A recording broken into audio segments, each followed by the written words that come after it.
In March of 2002, United States CIA paramilitary officers would embark on a mission to the Shah-e-Kot Valley and the surrounding Alma Mountains of Afghanistan in an attempt to quash Al-Qaeda and Taliban forces once and for all. As 1,700 troops were airlifted in, hopes were high that a decisive victory was on the cards. The intelligence had estimated that between 200 and 250 terrorist insurgents were nestled in the valley. But unfortunately, this information was incorrect. As the troops dropped in and prepared to fight, they were met with calculated mortar fire and a barrage of machine gun bullets, as between 500 and 1,000 terrorists fought with everything they had. This was Operation Anaconda, and it would prove to be the bloodiest battle of the Afghan war. But who would emerge successful, and how would the conflict play out? In today's video, we will be recounting the events before, during, and after Operation Anaconda, taking a look at just what unfolded across that 2-week period, and what was supposed to have happened. We will be meeting key figures involved in this battle along the way, and break down the biggest moments of the conflict one by one. Join us as we discover the shocking reality of the deadliest battle of the Afghan war. Welcome to Wars of the World.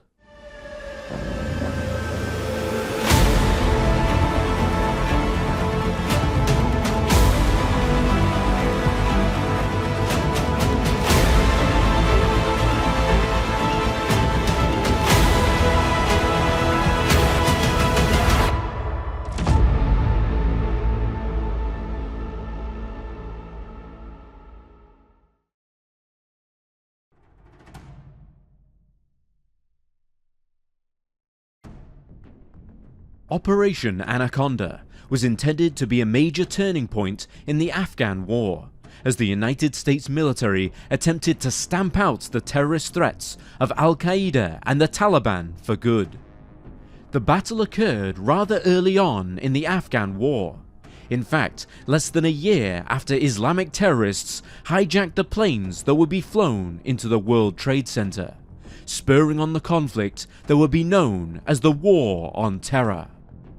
In these early days of the war, the United States' primary objective was to eliminate the terrorist threat quickly, locate Osama bin Laden, and prevent the spread of extremist ideologies. Prior to launching Operation Anaconda, the United States instigated Operation Enduring Freedom in October 2001, mere weeks after the 9/11 attacks. This involved teaming up with a local rebel organization in Afghanistan, known as the Northern Alliance. This consisted of Uzbeks, Hazaras, and Tajiks, who were actively opposing Taliban rule. Operation Enduring Freedom was carried out with a mixture of airstrikes and ground operations that would take the fight directly to any and all known terrorist cells in the country, and it was, for the most part, a great success. A series of Taliban centers of power were claimed quickly, and by November, the United States and the Northern Alliance were in control of Kabul, Afghanistan's capital city. What followed, however, was the Battle of Tora Bora, which this time saw the United States military acting without the Northern Alliance, on intelligence that suggested bin Laden had been taking refuge in the Tora Bora mountains in Afghanistan's Nangarhar province. Prior to the eventual battle in Operation Anaconda, this held the title as the bloodiest encounter of the Afghan war. Ahead of the battle, the United States had managed to enlist the support of Pashtun military forces close to the Tora Bora mountains, and they had moved in to attack a large Al-Qaeda training camp nestled near to the city of Jalalabad. From the get-go, however, there were concerns about their new allies' commitment to the cause. They were not as vehemently opposed to Al-Qaeda and the Taliban as the Northern Alliance had been, and they intended on leaving the area each night to safely break their Ramadan fast. Moreover, it turned out that bin Laden and his closest allies were situated at this very training camp, but had managed to leave the scene amidst the disorganized assault. Operation Anaconda, then, was born from a new intelligence report that claimed that Al-Qaeda forces were gathering in the Shah-e-Kot Valley in Afghanistan's Paktia province, south of the city of Gardez. Translating to the place of the king in Pashto, Shah-e-Kot is a 9-kilometer by 5-kilometer stretch of rocky crevasse, and it is full of hiding places. Caves and indents into the rock line the valley walls, and a great deal of cover is afforded to troops at ground level by natural rock features. This valley had been the site of an important battle during the Soviet-Afghan War in the 1980s, which saw Soviet forces eventually retreating as Afghan guerrilla fighters had held their ground. By the time the Americans were ready to attack the valley, bin Laden had fled to Pakistan to evade capture, and an American request to intercept him with 800 border rangers had been declined by Central Command. 2001 turned to 2002, and in January, plans were set in motion for American troops to move in. American intelligence had suggested that between 200 and 250 terrorist fighters were stationed across the valley, led by Malawi Nasrullah Mansour. After the Battle of Tora Bora, Mansour had invited jihadists from the surrounding regions to join him in the valley to assemble in the event of an American attack, and his men had spent time planning for just what was to come. Mansour's invitations had attracted between 500 to 1,000 terrorist fighters to the site, each of them well equipped for combat. The valley had been fortified with trenches, bunkers, and ridges upon which to mount machine guns, making it a particularly difficult place to assault.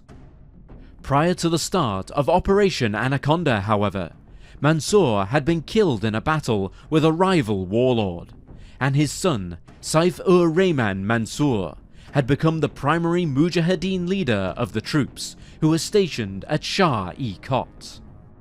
Despite the junior Mansour's recent rise to power, the terrorists held every belief that, just like in the Soviet-Afghan War, they would be able to repel any American threat that came their way.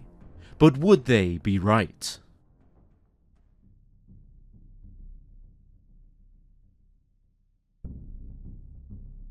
Plans to attack the Shah-e-Kot Valley were put into place across January and February of 2002. Earlier intel had provided the United States military with the location of not only Saif-ur-Rahman Mansour, but his high-profile wanted allies, Jalaluddin Haqqani and Tohir Yuldashev, both of whom were stationed alongside him. Haqqani in particular was a major threat here. He had fought in the Soviet-Afghan War and knew the lay of the land well. He was no stranger to fighting in the valley, and United States forces deemed him to be extremely dangerous. Over the course of the planning phase, additional intel needed to be gathered and give the Americans an advantage. Satellite imagery and reconnaissance units attempted to reveal as much as possible about the valley and those stationed within. But this proved difficult. The terrorists had camouflaged themselves well against the caves and crevices of the valley walls. Here the United States would need to rely on gathering human intelligence instead. Over the course of the next few weeks, advanced force operations were sent into the lands bordering the Shah-e-Kot Valley to scout out as much information as possible. This involved traversing difficult terrain in poor weather conditions and also in the middle of the night.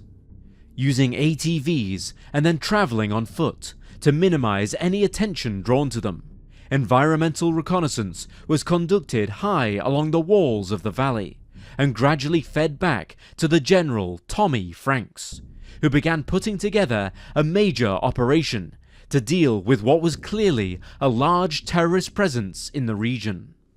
Once intel was gathered, the United States military needed to decide how to go about the attack. They decided to enlist the help of a local Pashtun warlord, Zia Lodin, to lead a tribal force of Afghan soldiers against the terrorists in the valley. Lodin would be fighting alongside US Major General Franklin L. Hagenbeck, commander of the 10th Mountain Division, who would be spearheading Operation Anaconda. They decided to adapt what they had learned from the Battle of Tora Bora. Afghan military forces under Lodin would move in first, but this time the United States military would be stationed in the mountains to the east of the valley. This way, any key terrorist figures attempting to escape to Pakistan would be intercepted and dealt with. The United States would also be enlisting the support of special forces from their international allies: New Zealand, Australia, the United Kingdom, Denmark, the Netherlands, Germany, Norway, Canada, and France. Combined, around 3,000 troops will be amassed near the valley, in the form of infantry, snipers, air support, and specialized soldiers equipped for fighting in difficult mountain terrain. This is how the battle played out.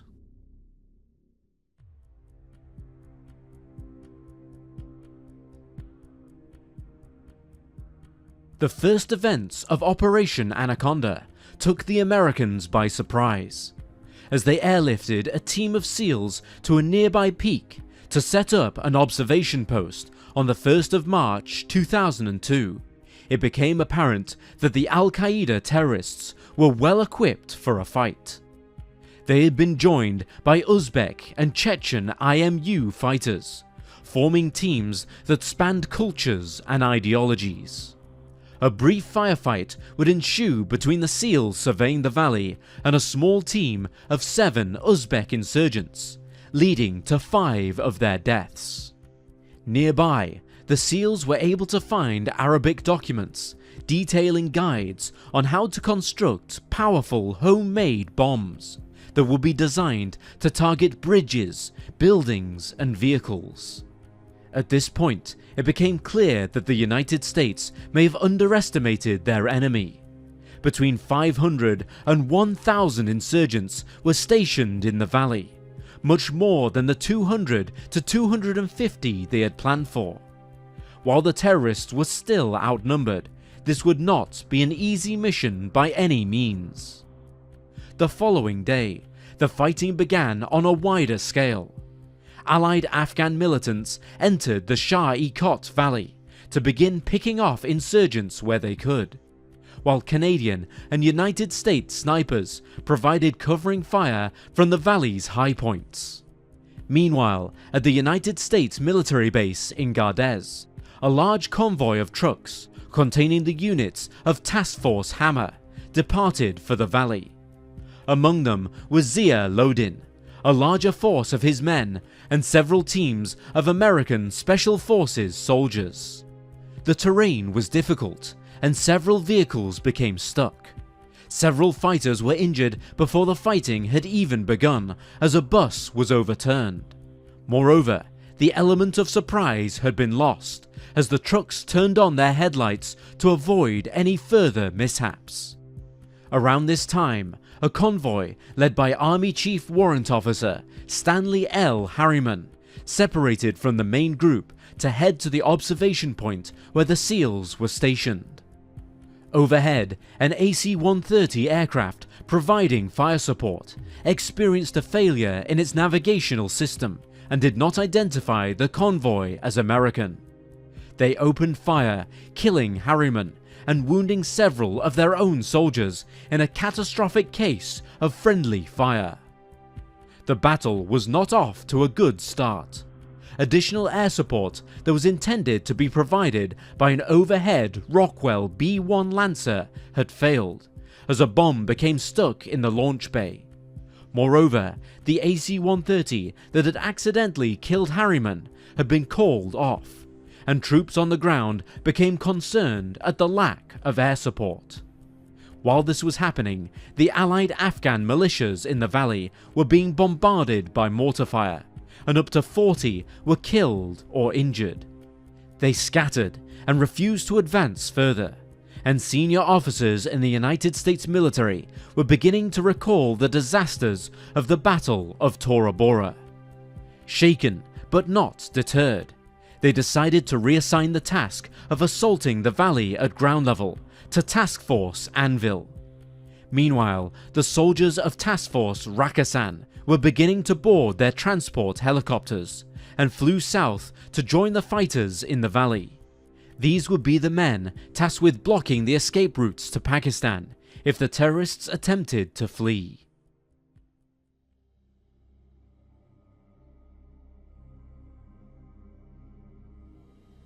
As Task Force Rakkasan soldiers landed along the northeast edges of the valley, the terrorists were taken by surprise. This bought the soldiers enough time to install security measures and to reinforce their position along the edges of the valley, blocking any escape routes across the border.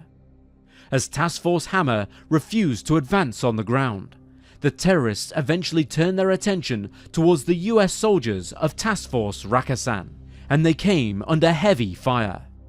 As they had been airlifted in, however, they were tailed by Apache helicopters, who assisted them in suppressing mortar teams and picking off insurgents. Still, the terrorists persisted and fired RPG rockets towards them, causing one helicopter to lose its electronics and forcing it to retreat. Along the walls below, in caves and trenches, insurgents began to fire ZPU-1 anti-aircraft guns at Task Force Rakkasan and the remaining Apache gunships, while those carrying RPGs continued to send hellfire to the top of the valley. The insurgents equipped with RPGs proved to be particularly formidable adversaries. These terrorists utilized a technique that they had employed while fighting the Soviets, which saw them launch their RPG rockets skywards. The warheads within the rockets would automatically detonate when they reached a distance of 920 meters, launching devastating shrapnel in all directions.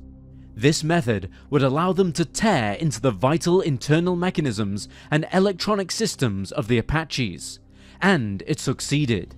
2 further helicopters were forced to retreat after the Al-Qaeda insurgents launched a savage barrage of rocket fire up above. Despite the brutal assault from below, Task Force Rakkasan managed to secure their positions around halfway through the morning of the 2nd of March, and they could begin raining fire down into the valley from their advantageous position above. For the remainder of the day, Task Force Rakkasan soldiers maintained their position, while additional Apaches provided air support from above. Meanwhile, at ground level, relief fire from Task Force Rakkasan meant that Allied infantry could advance further into the valley. Still, they faced intense fire from the Al-Qaeda insurgents along the cliffs and walls of the battlefield, and early in the afternoon, 10 men were nearly taken out by an RPG rocket that had been fired from one of the eastern foothills. It failed to detonate, however, instead landing in the snowy ground right beside them. Following this was a terrifying assault of DSHK M1938 fire. The terrorists were using powerful Soviet heavy machine guns to attempt to finish what their rocket fire could not. The men on the ground ran for cover, and Staff Sergeant Andrei Ropel was able to call mortar fire into the region, eliminating their attacker. He would later be awarded the Bronze Star Medal with a Valor device for his support that day. However, the mortar teams had now begun to draw attention to themselves, and the terrorists attempted to eliminate the 187 infantry who had launched the previous attack, using mortar fire of their own. Several were wounded, but signalman Martin Wallace of the Australian Special Air Service Regiment desperately began dragging them to safety, earning himself a medal for gallantry. Throughout the course of the remaining day, airstrikes were called in from United States bombers and fighters, which helped to inflict heavy casualties on the terrorists. But still, they continued to aggressively defend their positions. The fighting put a huge amount of pressure on the Task Force Rakistan soldiers at the southern landing zones, who were short of ammunition and continued to receive particularly heavy fire. Late into the evening, however, an AC-130U gunship, travelling much slower than the fighters and bombers from earlier, provided sustained fire into the bottom of the valley, while these men could be airlifted to recover. Among them, 35 had been wounded, but no lives had been lost.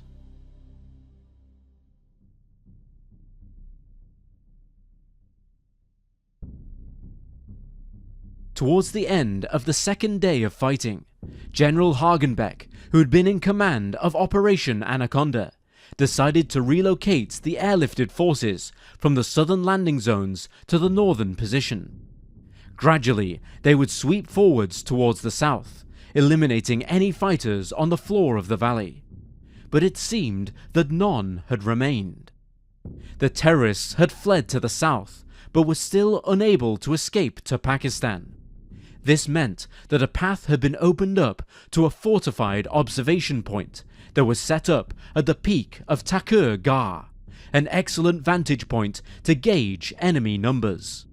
Following the heavy fire that the Apaches and AC-130s had been met with, Hagenbeck decided to send in 5 A-10 Thunderbolt II aircraft, which were less susceptible to ground fire. The Thunderbolts would provide vital air support, while Allied forces moved further south to stamp out the remaining terrorist threat. Among the men who were tasked with heading to a landing zone close to the base at Thakur Gar were 2 SEAL fire teams, Mako 30 and Mako 21, commanded by Lieutenant Commander Vic Hyder. To reach the peak quickly, they would need the support of an MH-47 Chinook helicopter, which had been cleared to land after reconnaissance missions spotted no signs of enemy activity. But around 3 AM on the 4th of March, the Chinook attempted to drop off the SEAL teams. But something was wrong. Tracks in the snow suggested that someone had been there, and very recently. And just as they were contemplating aborting the landing, 2 RPG rockets were launched into the side of the Chinook, shutting down an engine and destroying its hydraulic systems. Petty Officer First Class Neil C. Roberts had been launched from the helicopter as it attempted to perform an emergency maneuver. The Chinook crash-landed approximately 4 miles away, and another was sent to allow the troops to regroup and to search for their missing comrade. The fire had come from the top of the mountain.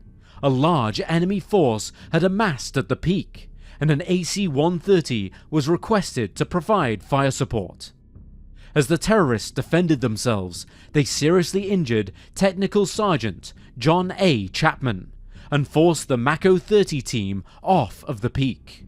Chapman, as well as Roberts, were still alive, but they were stuck and in a bad way.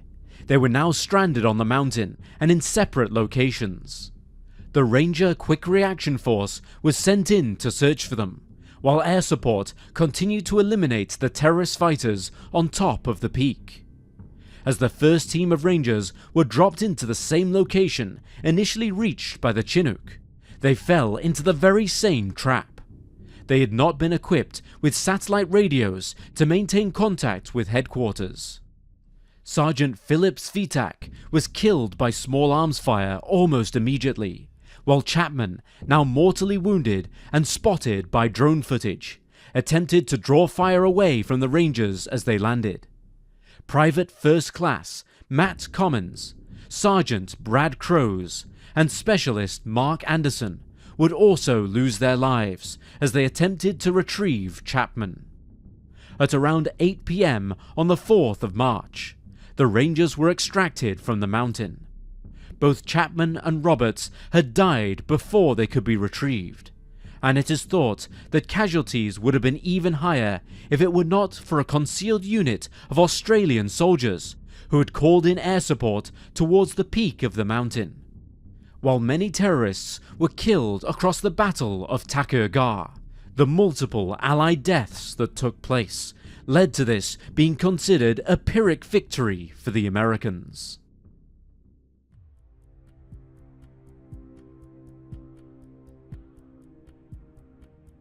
The next phase of the operation was to completely clear the presence of terrorist fighters from the Shah-e-Kot Valley, and fresh troops were brought in to assist with this task. Following the devastating events on the peak of Takur Ghar, United States commanders opted to take a more indirect approach, and there wasn't a great deal of large-scale fighting for the remainder of the 2-week battle ahead. On the 10th of March, 400 American troops were sent back to base, while Zia Lodin and his men began to form a final offensive sweep along the valley floor, picking off insurgents and ridding nearby settlements of terrorist presence. Lodin, however, had a long-standing animosity with Gul Haidar, one of the key Afghan officers who would be assisting him. As such, communication between the two was strained, and the two could not agree on a method of entering the valley in order to sweep it. American forces eventually convinced them to cooperate, and they headed into the valley on the 12th of March. Lodin and Haidar had settled on a pincer movement, reinforced by a team of T-55 tanks. Haidar proved to be invaluable to the operation, and personally saw to the removing of mines that had been placed along the valley floor using a grabbing hook. Meanwhile, Lodin and his men approached from the south side, and the two teams began clearing small settlements, confirming that any terrorist presence had been eliminated by the prior events of Operation Anaconda. With very few terrorists remaining, efforts shifted to counting and collecting Allied bodies, and confirming enemy casualties. By the 13th of March, Task Force Rakissan had been replaced by the 10th Mountain Division, who began sweeping the walls and cliffs around the side of the valley. Efforts to catch up with any terrorists that had escaped were unsuccessful, but all of the Pakistan routes maintained their position. The enemy had not left the country. By the end of the 13th of March, estimations on casualties had been confirmed. 8 United States soldiers, sailors, and airmen had been killed, with a further 82 being wounded. Between 500 and 800 rebel insurgents had been killed, and at least 14 civilians had died during the widespread airstrikes. The remaining rebels are believed to have taken the mountains, but their numbers were severely reduced by this point. The final engagement of Operation Anaconda came on the 17th of March, when Task Force 11 caught wind of a high-value target who may have been moving through the mountains to an unmanned Pakistan escape route. A Predator drone was tailing the convoy, and it became an urgent matter to intercept them before they could escape. Task Force 11 headed out, backed up by Rangers and British SBS operators, with Chinook helicopters being sent to transport them ahead of their targets.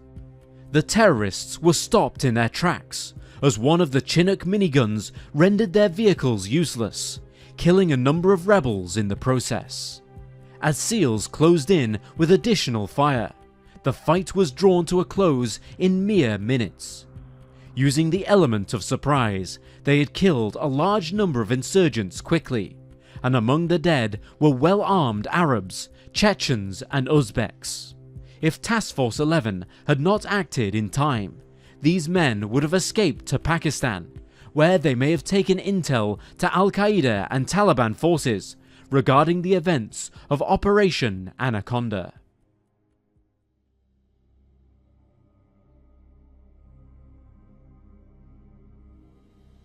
By the 18th of March, General Tommy Franks brought Operation Anaconda to a formal close, referring to it as an unqualified and complete success. Investigative reports refuted this claim, describing it instead as a debacle plagued by squabbling between the services, bad military planning, and avoidable deaths of American soldiers. Operation Anaconda did succeed in removing much of the terrorist presence from both the Shah-e-Kot Valley and the surrounding lands, but the numbers didn't add up. While the United States military claimed that 500 to 800 terrorists had been killed, only 23 bodies were recovered, and speculation arose that the operation may have been more of a show for the media rather than a military necessity. Moreover, the Allied coalition forces that had accompanied US soldiers began to criticize the operation after it came to a close. In one interview, German Special Forces KSK soldiers reported heated arguments with American forces. The latter is said to have used excessive violence, condoning the killings of civilians in Afghanistan. In one instance, an Afghan shepherd with no Al-Qaeda ties stumbled into a German hideout, and as such, the military opted to change position. This was met with criticism by the US soldiers, who insisted the Germans should have killed him there and then. After Operation Anaconda, the United States military, along with the coalition forces, launched Operation Jacana, a series of follow-up missions that aimed to stamp out insurgents from the Shah-e-Kot Valley, who attempted to regroup on Afghanistan soil. British forces were prominent in these operations, and over 1,700 men were deployed to support Operation Jacana. At the time, it was believed that many more battles would follow in the coming weeks and months, but in reality, Operation Anaconda would be the last major battle in Afghanistan for several years to follow. Despite their best efforts, several key terrorists did escape to Pakistan following Operation Anaconda, after the soldiers stationed along the valley walls and cliffs moved out. For a long time, Allied forces played the waiting game, anticipating major battles that would just not come. Patrols continued to scout out the mountains, attempting to find any signs of enemy activity around the Shah-e-Kot Valley, but nothing major was revealed. The Taliban, on the other hand, are believed to have portrayed Operation Anaconda as a major historical battle, describing it as, quote, the beginning of the sacred jihad against the occupation of Afghanistan, end quote. Saif-ur-Rahman Mansour had survived the battle, but would be killed in 2008, now an exalted martyr for the terrorist cause. Operation Anaconda was a difficult point of the war in Afghanistan. By all official accounts, it was deemed a success, and many terrorist fighters were brought down, but it certainly was not without its failings. Afghan militants who were supporting the battle tend to believe that a lower number of enemies were killed than the Americans account for, and the actual number has not been secured to this day. Nonetheless, it is known that several Allied soldiers tragically lost their lives amongst the fighting, especially when faced with the horrors of the Battle of Takur Ghar. The operation was a brutal opening to one of the longest of Americans' modern conflicts, and would indeed prove to be the bloodiest encounter in the war in Afghanistan.